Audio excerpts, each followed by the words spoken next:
Hello and welcome back to Politics Relaxed podcast. A very, very busy week indeed.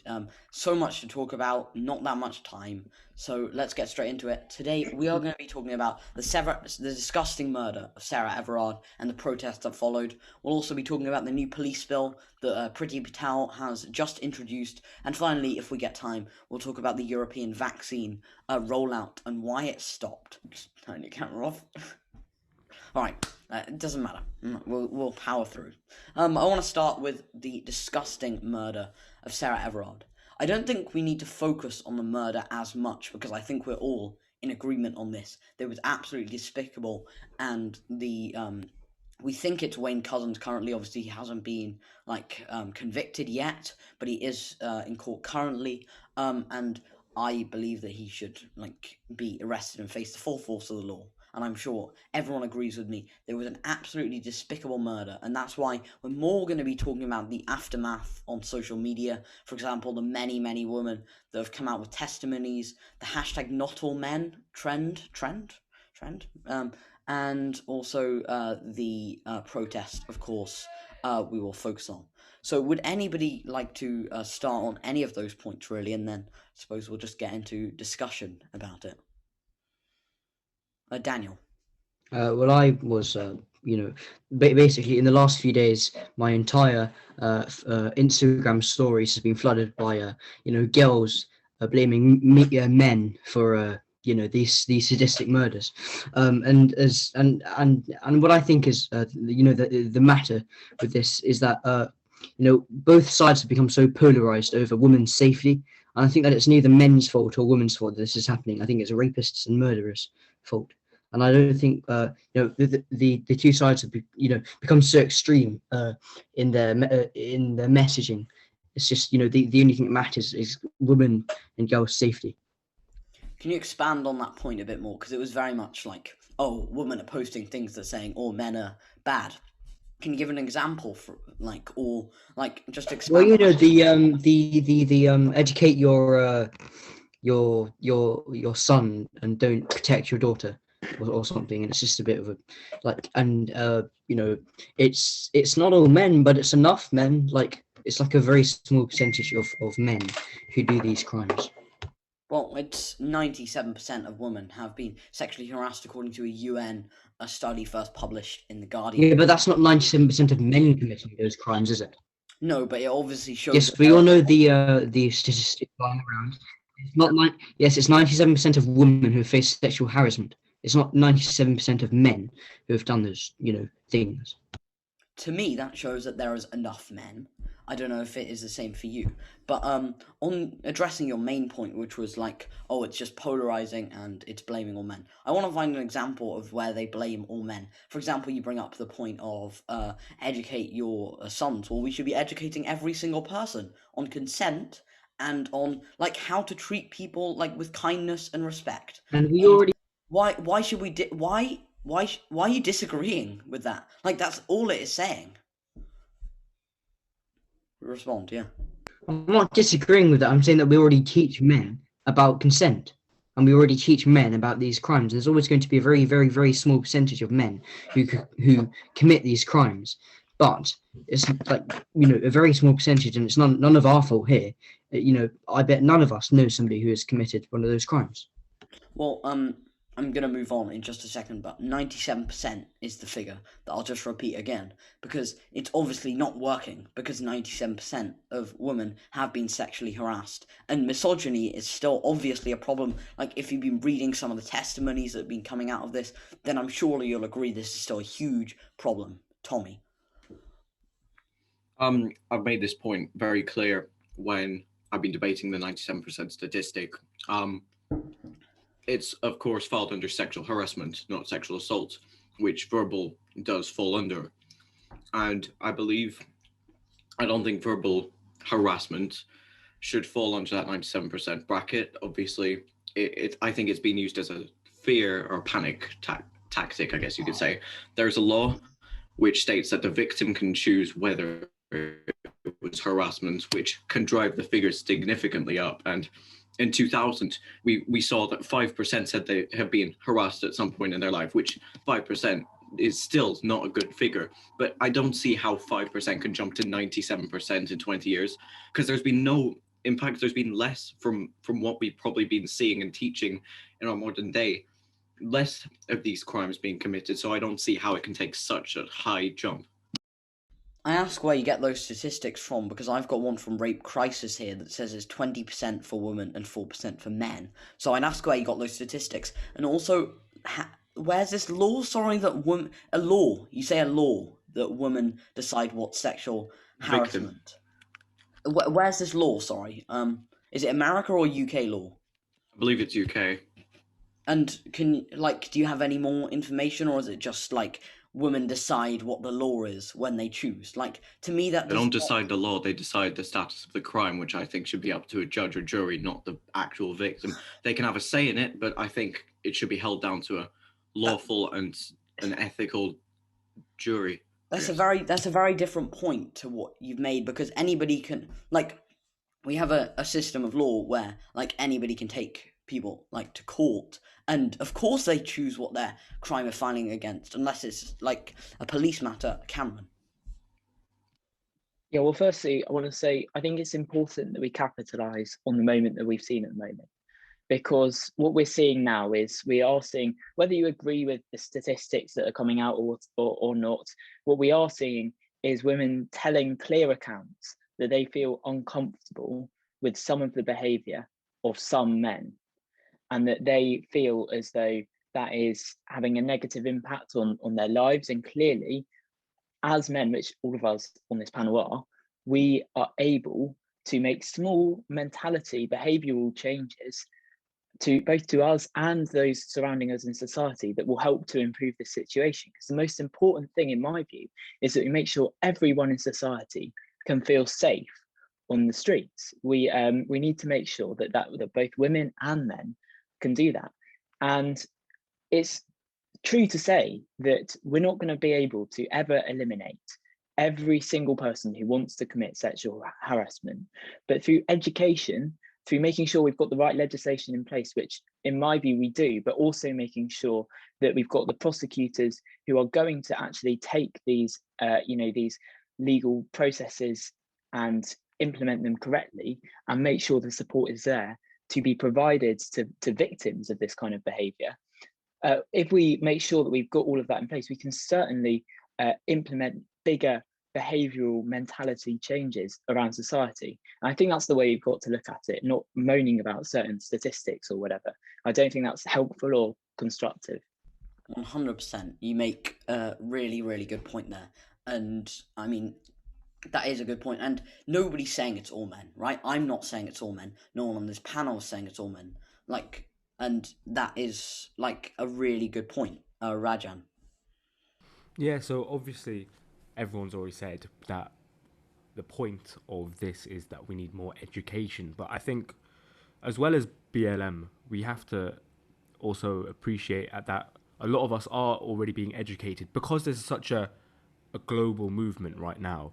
I think we can definitely say that a lot of people have been educated by this. A lot of reach and engagement with all the posts, and we just got to hope that people are reading them and actually engaging with them. I have, and I'm sure a lot of you have, and I think so far it's a good thing that this has become public and global. 100%. All right.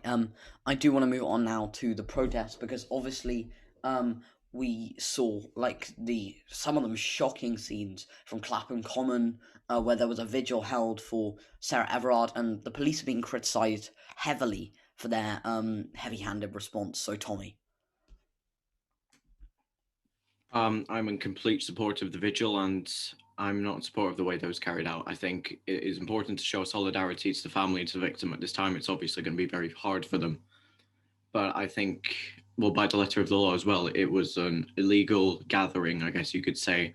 They were denied access by the Supreme Courts, and they went anyway. I don't think that was right. Obviously, there were a few cases of people not wearing masks and lack of social distancing, which I guess could be expected from this large event. The warning signs were there. And there's been a mass criticism of the way that the police handled it. obviously there's so much that they could have done better. They were arresting a few innocent people, but obviously some people did become a bit, I guess you could say, rowdy. The police probably haven't really been trained in the way to deal with these protests as if they've become more widespread recently, especially over the last few years. So I think it's more of how can we help the police to achieve safer and better protests for everyone rather than free for all. Yeah. All right. Cameron. Yeah. Respond. Yeah, I mean, the thing to say is that from what I can see, it appears as though there have been failings from the Met at nearly every step of the way. And when we're looking at the build up to the vigil that we saw, the the people who were setting up the vigil, the organisers of the vigil, did try and engage with the Met about this, and I can see why they're now frustrated that the Met refused to engage to try and find a safe and secure way of allowing people to pay their respects. And now, we've been in a situation where we've seen absolutely horrific scenes. And the first point I want to make is that it appears as though Cressida Dick is unable to provide a justification for the actions of her officers. And if she is, then I think it would be right for her to resign. And this isn't something that I normally jump to at all, but the scenes that we saw were pretty horrific. Yes, it could be described as an illegal gathering, but there were ways to have made that legal. There were ways to have made it work, and the police clearly refused to open up those possibilities. Now, I'm not going to deny for any seconds that there weren't sections or portions of that vigil, that appeared to be protests. And that is understandable because it appears as though the Met have handled this badly. It is a story revolving around the behaviour of a Met officer in the first place, and it clearly looks very bad. This is the last thing I want to say. The Met have put their officers into this line of action on an issue that revolves around the behaviour of one of their officers in the first place. I think that's probably where most people are concerned about their actions. 100%. You make another great point. And like it did leave a bit of a poor taste in my mouth, seeing like the actions of police officers the other day, and they worked according to the MP for Lambeth, and they worked with Lambeth Council, and they worked with the MP. The MP closest to Clapham Common and the police. And they were willing to adjust this. It was going to be socially distanced. It was going to be masked. But instead, the police called it off and said it was an illegal gathering. That's obviously not going to stop people turning up because people are very angry and very, sad about this issue. So people are not going to stop turning up. It's just going to mean that, we see, it ensue into chaos, which it eventually did, but that was due to the actions of police officers. Daniel.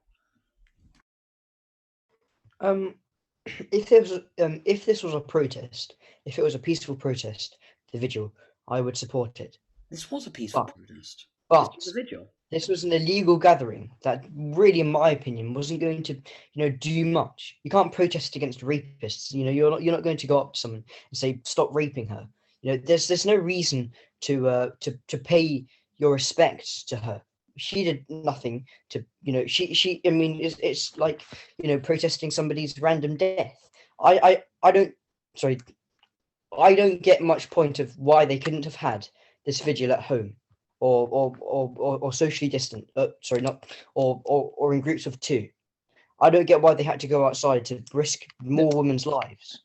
People want to pay their respects in different ways, and when it's such a tragic incident, you will get some people who want to pay their respects from their home, and that is understandable and reasonable. Equally, when it is an event of such tragedy, and clearly the ripples have affected so many millions of people up and down this country, it is right that some people can take the action to go to a vigil and pay their respects in a large group. I agree with you when you're talking about protests. I think that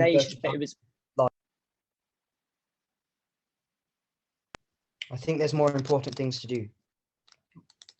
Sorry, more pay their important respects. things. No, you have got this completely wrong. You have got this situation completely and utterly wrong, No, and I think you should really have a look no, at this no, again. I no, re- no, no, no, no, no, let me speak. You've been interrupting people quite a lot. no, no, no, no, no, no. No, no, no, Look, no. they had every You've got right this to go, situation pay wrong, their right? respects to her, but it should have been done online No, no, or no, no. You manner. said people. You said people have more important things to do. You have misread this situation, and you need Yes, to have a look during at it again. a global You need to pandemic have a look where at it people's again. You lives are at need. risk. You need to have a look at this again because you obvious. Oh, Caleb has joined us, or is just about to. You obviously need to look at this situation again because a woman has just died at the kind of grips of a police officer. The police, even if this is an illegal gathering, the police should be proportionate in their response. This was a peaceful gathering, and in some places a protest, but in many, even a royal came to pay their respects. So, and I don't know if you would be saying the same thing if it was a group of royals, not socially distancing, paying their respects.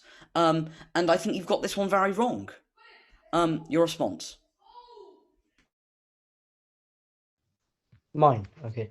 Well, they have every right to pay their respects to a woman that was killed in such a vicious manner that, of course, I think the whole female community, well, I think every female Female community. Female. No, this is not just the female community. This should be the male and the female community, and anybody in between. I think every single Everyone woman should and be man banding together on this issue. in this Everyone should country, agree sexual harassment okay, should be yes, eradicated yes, from yes, our society. And you said people yes, have we're more all going to be important able, things to do. What do people yeah. have more important than paying their respects to a woman who has The died? more important thing they have to do is to stay home and protect lives while a Okay, global pandemic is going on. we've They have every right vaccinated. to pay their respects to her, but it should have been done online or in a COVID-safe manner.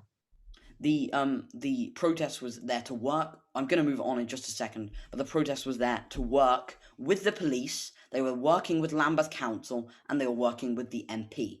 They were ready to kind of cooperate. Sorry about that. To cooperate with the police and everyone else to make this as COVID secure as possible. This is a catalyst for change. This moment, and we need people to be gathering. Maybe they can be socially distanced, they can be masked, and maybe about 30% of them will have already had the vaccine. And they were willing to work with people. I'm going to move on now, Rajan. Yeah, so quickly, just to pretty much echo and add to what Felix said, there was an opportunity for the protesters to cooperate with the Met, and I think what's really important is to hold to account the powers and the authorities to be, such as Cressida Dick and all the other authorities, because we have seen in the past, for events of such enormous magnitude, this is not to as a level, but I'm talking about Liverpool winning the Premier League last year. When Liverpool won the Premier League last year, which seems like ages ago, it was a massive event for some people, and it was called as an illegal event, but people showed up anyway, and the police should have seen this, and they should have known, and they would have known 100% that people have shown up, and if they know that people will show up anyways, you can't call it off. You have to cooperate, and Yeah. you have to ensure, and that's how you create COVID safety, which 100%. Daniel was saying. But yeah, thank you. Yeah, 100%. We've also been joined by Justin. He is new to the podcast, so yeah, welcome him. Would anybody like to kind of wrap up on this issue before we move on? I think what Daniel was getting at with the non-COVID safe and the protest manner of it did start as a vigil, and that's what it was intended to be. And I back the organisers and their attempts at cooperation. And it was going to turn sour. I think it was just something that you could have foreseen. I think it was something that was going to be foreseen. I mean, with a protest of this type, Antifa, some of their supporters turned up and they started making it violent. Obviously, we saw it was peaceful, and then I think some more active, I'm not sure how to word it, more pressure based activists, I guess you could say, turned up, and they didn't come to pay respects. They disrespected it, and they came to to Right. raise a kick. Daniel. I think I could have worded my views better in that in what I said. I think everyone's shocked by what happened to Sarah Everard. I think that she has a she'll go down in history as someone who's killed in the face of something that as a society we should try hard to eradicate.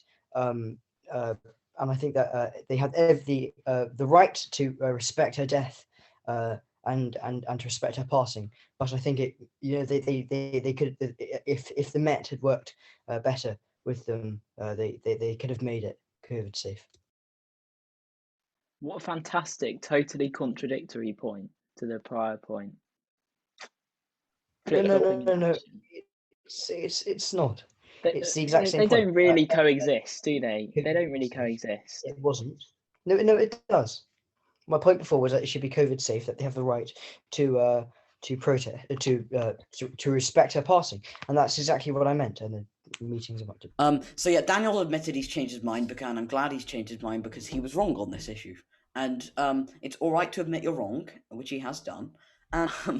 Let's move on now to the Police Crime and Law Bill, I think it's called. It's got a really long name, but everyone just calls it the Anti-Protest Bill because its job is to restrict protest effectively. The three or four main issues on this are: it gives more power to the state to stop the protests. This applies to moving protests, this applies to all protests, not just moving ones, so people walking along a street. Another thing, it's about disruption. Effectively, the police can stop the protest if it's being disruptive. Another main point is the statues. They've increased the time for defacing statues and other things similar to that. And finally, the government have more power over gypsies and Roma people. But I think we'll more be focusing on the protest aspects of the bill today. You brought a point about statues earlier on about a bill because of the police protecting statues. Personally, in my view, I feel that there's a wide variety of different statues. Some have created large controversy. For example, maybe in the United States, statues of slave owners. But taking this to the UK, last year in Bristol, that statue was torn down illegally. It's a tough topic, but personally, I believe that statues should not just been illegally torn down, because there was a good amount of effort made in creating these statues, and it represents people in history, even though it has its great controversies. So what my view is, if there's a wide range of lots of positives and negatives in that statue of that person, there should be a plaque acknowledging the good points and the bad points of what that person did. But personally, I don't believe people should just go illegally tearing down statues. Thank you. Do you support Priti Patel's measures to change a law from 3 months to 10 years on defacing or destroying statues? Can now be a maximum sentence of 10 years. Do you support that? Not exactly 10 years. About a year would be better. Maybe that, in my view, that's probably a little too extreme, taking that measure. Okay. Let's see. Everyone has points. Daniel. Well, I was quite shocked when I first saw this new bill. I think it's restricting individuals' rights to freedom of speech, freedom of opinions, and freedom to express those opinions. And I cannot believe that in a country like ours, we've done this. I mean, you can get 10 years for damaging a statue when you can get 5 for raping someone. So I believe that it's just a ridiculous bill. Yeah. Even though I agree with your point completely. Yeah. So okay, Daniel. Yeah, what Daniel says. 10 years for defacing a statue, but 5 years for rape. I mean, it's a bit questionable. Obviously, it says a maximum of up to 10 years. So it obviously depends on the nature. If someone completely toppled or destroyed completely the statue of, for example, Winston Churchill, I guess that would probably bring a higher sentence, but its minor statues probably wouldn't be as affected. Who else? Who else has got a point? Tommy. On the statues point, I think that all statues have some meaning. Obviously, Hitler statues probably wouldn't be as suitable in the modern day context, but there are systems in relocating statues that people probably do not want into museums, into archives, and there are ways that people can put forward requests to have statues removed safely and legally without having them torn down and destroyed or defaced. And I think 10 years is a bit too excessive from Priti Patel. Obviously, I know you're not her biggest admirer, Felix, but yeah, I think what Justin said, maybe a year. But honestly, yeah, it does depend so much on the context, the nature of the statue, and the type of way it was destroyed. Well, look, the first thing I want to say is that obviously it's been widely kind of criticised that the maximum sentence for tearing down statues is 10 years, yet the minimum sentence for rape is 5. But I think you've got to really take into account the bounds here. So actually, the maximum sentence for rape is life imprisonment, and the maximum sentence for tearing down a statue is 10 years. And that's obviously a massive difference in the harshness of sentences. I do think that we've got to go further with our current sentencing for rape crimes. But the other thing we've got to do is make it easier for women to report those crimes. But I want to talk a bit more about the bill, actually, because there was actually, in my view, a lot of good things in this bill. Firstly, increasing the maximum sentence for child murderers. I think everyone can agree that's good. Further protecting women and children from sexual abuse, preventing the early release of dangerous offenders, increasing the maximum sentence for assaulting emergency workers, introducing life sentences for killer drivers, and of course, in my view, protecting our war memorials is important. We don't want really such important statues and historical momentums to be completely ruined by riots, as an example. And I want to talk about the protests finally as well, because obviously this has been another thing that's been so widely reported. Now, I mean, it's difficult because I am a believer in free speech, and of course, I think that freedom of protest and the ability to protest is a fundamental part of our democracy. But I can really understand where the government are going with this, because the first duty of a government is to protect its citizens and communities. And we've seen more often more violent protests, failing to comply with regulations and the law, and actually forcing the government into action to protect its citizens and communities. And what this bill enables is it protects the police and other emergency workers. It gives them better well-being services, and it also gives them the tools needed to tackle crimes and disorder.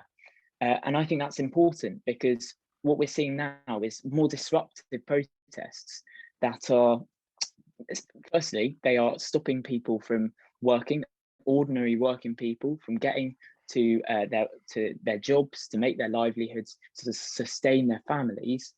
And the second thing is that they can actually risk the health and well-being of communities. And so it's right that actually we have increased powers to police, because, for example, Cressida Dick, who I've already said in this podcast I'm not a massive fan of, she actually said that her police force didn't have anywhere near enough power to deal with some of the violent and disruptive Extinction Rebellion protests that occurred in 2019.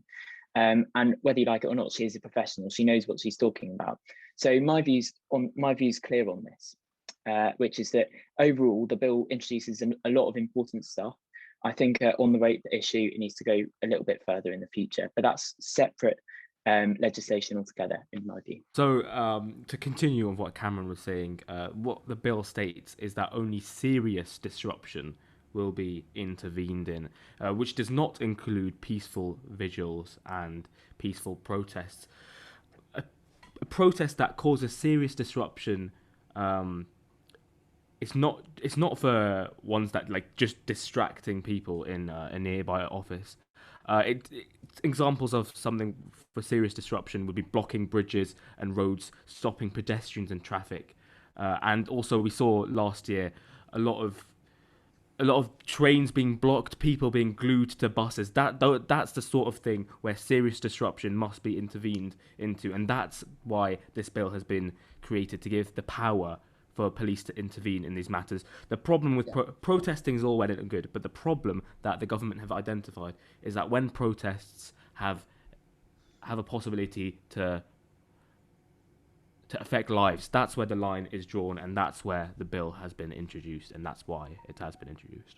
You've very much nicely skirted around the main issue, because as of yet, protests that can disrupt traffic can be stopped by the police. They already have those powers in place. If people are gluing on to structures or are stopping traffic, the police already have the powers to deal with this. This is the worry. And I agree. Child murderers should get longer sentences, and everything Cameron listed there, I agree with, and I would love to put that into law, and I'm happy that that's in the bill. But my worries with the bill lie in the abuse of power that is very easy to come from this. Just because I personally would not trust Priti Patel with closing down protests. She once said on LBC she doesn't believe in protest. So that's my worry. This could be an abuse of power because of the vagueness of this bill. The bill is very vague on the points, for example, loudness. Protest becoming too loud. That can be defined by any metric by the Home Secretary. Home Secretary Priti Patel, who does not agree with protests, has the power to stop a protest because it is too loud. And also, this could mean basically the government can stop protests that they don't agree with. And protests are there to be annoying. They're there to be loud, and they're there to create change. And if people are being silenced, they are literally being silenced because they cannot make too much noise. And that is that's my problem with the bill. No, but can I just respond quickly, just very quickly, to the point you just made? Because you're saying that this gives the government more power to deal with whatever protests they want to, and that's not strictly speaking true. What the bill actually allows is it gives the police the power to do that. And it the Home protects the Secretary, public and by Home giving the Secretary, police the tools needed and to the Home tackle Secretary. crime You're and forgetting the Home disorder. Secretary. You're skirting around this issue again. No, The Home because Secretary, it's not because it's police forces. No. That's what's The Home specified in the bill. Secretary can define what is too loud. That is what it says in the bill. The Home Secretary can define what that is.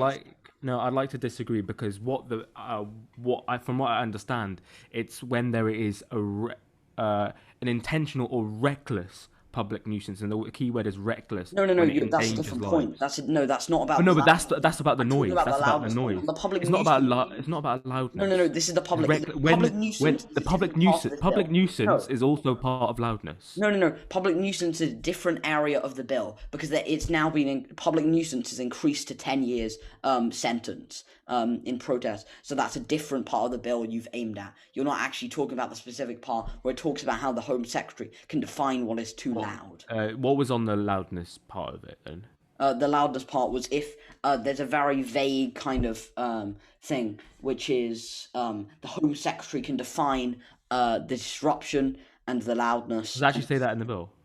Yes, it does. It says the Home Secretary can use I forgot what it was, but some sort of device that measures sound and can decide what is too loud. It effectively gives the Home Secretary the power to stop an individual protest because she thinks it's too loud. My other main concern is it prevents protest just because of impact. It's another very vague statement, and could lead to an abuse of power. We saw this at last week's vigil. The police abused their power, I believe, in that vigil. They were too hands-on, they were too violent towards protesters. So it shows, even if it's just a few, it could lead to an abuse of power from both the Home Secretary and the police officers. I agree with a lot of what's in this bill. I do agree with it. But some of this goes too far and could easily risk an abuse of power, especially coming from a Home Secretary who says that she doesn't believe in protest, who supports the death penalty, voted against same-sex marriage, and was fired from the International Development Secretary for conducting an off-the-book meeting with an Israeli minister. That is not somebody I would trust to say, oh, you cannot do this protest. Anybody want to respond, or should we move on? Here. Yeah, thank you everyone for coming. I know a few people had to leave early, but I think we discussed a wide range of issues. Coming up soon, we have season 3. It's coming soon. We don't have an exact date for it yet, but it's very exciting. Some of the things we have planned, and thank you for watching and subscribe.